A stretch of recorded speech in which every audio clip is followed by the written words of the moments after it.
దేవుని పరిశుద్ధ నామంలో మీ అందరికీ వందనాలు తెలియపరుస్తున్నానండి. ఈ దినం దేవుని మాటను మనం ధ్యానం చేసుకుందాం. పరిశుద్ధ గ్రంథంలో నుండి సామెతలు 5వ అధ్యాయము 1వ వచనం. నా కుమారుడా, నా జ్ఞానోపదేశము ఆలకింపుము, వివేకము గల నా బోధకు చెవియొగ్గుము. హల్లెలూయా. జ్ఞాని అయిన సొలొమోను రచించినటువంటి సామెతలు ఆత్మీయ జీవితానికి మంచి మాదిరిగా ఉన్నాయండి. తండ్రి అయిన దేవుని నోట నుండి వచ్చే మాటలు జ్ఞానము కలవి. వివేకమునిచ్చు ఆయన బోధకు మాత్రమే మనము చెవిని ఇచ్చేవారంగా ఉండాలి.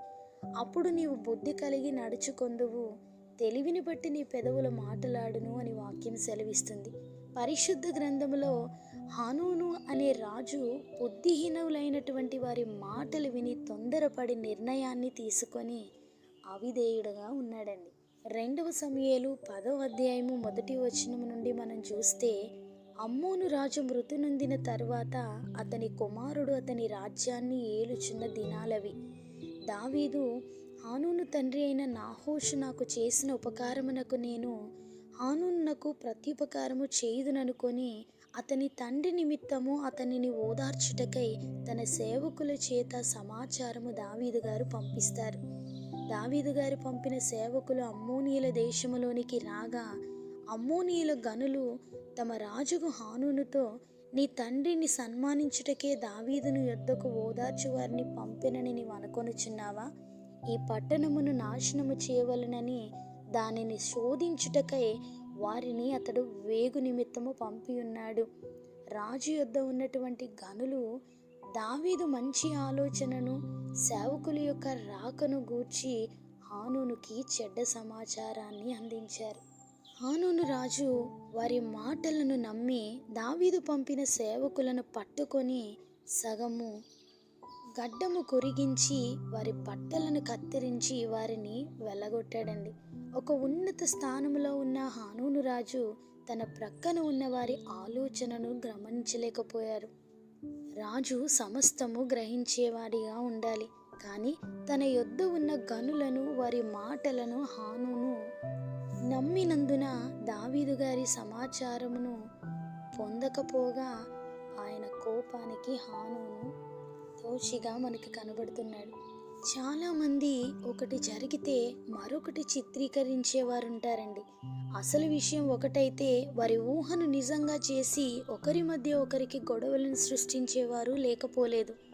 తల్లిదండ్రుల మధ్య, పిల్లల మధ్య, బంధుమిత్రుల మధ్య లేని వాటిని అవును అనేట్టుగా చెప్పేవారి విషయంలో మనం జాగ్రత్త కలిగి ఉండాలి. జ్ఞానోపదేశాన్ని వినే వారముగా వివేకము కలిగి మనం ప్రవర్తించాలి. హానూను రాజుకు దావీదు రాజుకు మధ్య అమ్మోనీల గనులు చెడ్డ సమాచారాన్ని ప్రకటించారు. దేవుని వాక్యం సెలవిస్తుంది, నా కుమారుడా, నా జ్ఞానోపదేశం ఆలకింపుము, వివేకము గల నా బోధకు చెవియొగ్గుము అని.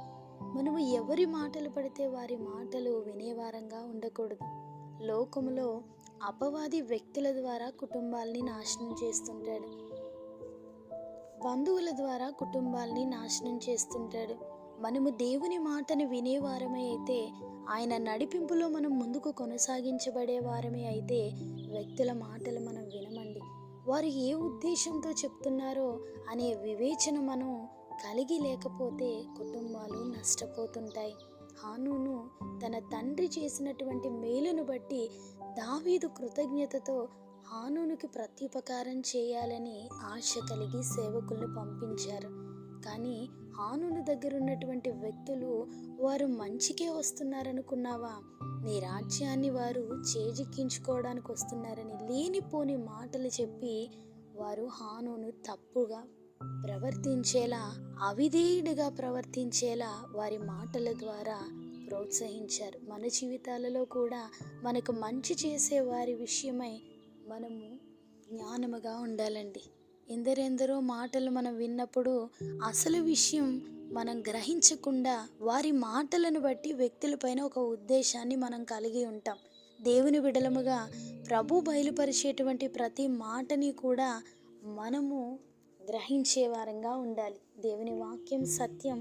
వాక్యంలో ప్రతి విషయాన్ని కూడా మనము జ్ఞానము కలిగి దానిని ధ్యానించినప్పుడు వివేచనతో దేవుడు మనల్ని నింపి నడిపిస్తారు.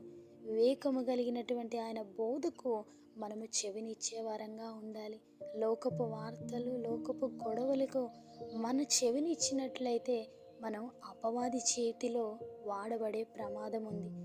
ప్రభు మాటలకి చెవినిచ్చే వారమైతే ఆయన క్రమపరిచినట్లుగా మన జీవితాల్లో ముందుకు కొనసాగించబడాలి అనుకునేట్టయితే దేవుని మాట విన్నవారు, వారి కుటుంబాలు ఆశీర్వదించబడతాయి, వర్ధిల్లుతాయి. ఆ దేవుని యొక్క కృప మనందరికీ తోడై ఉండి మనల్ని నడిపించునుగాక.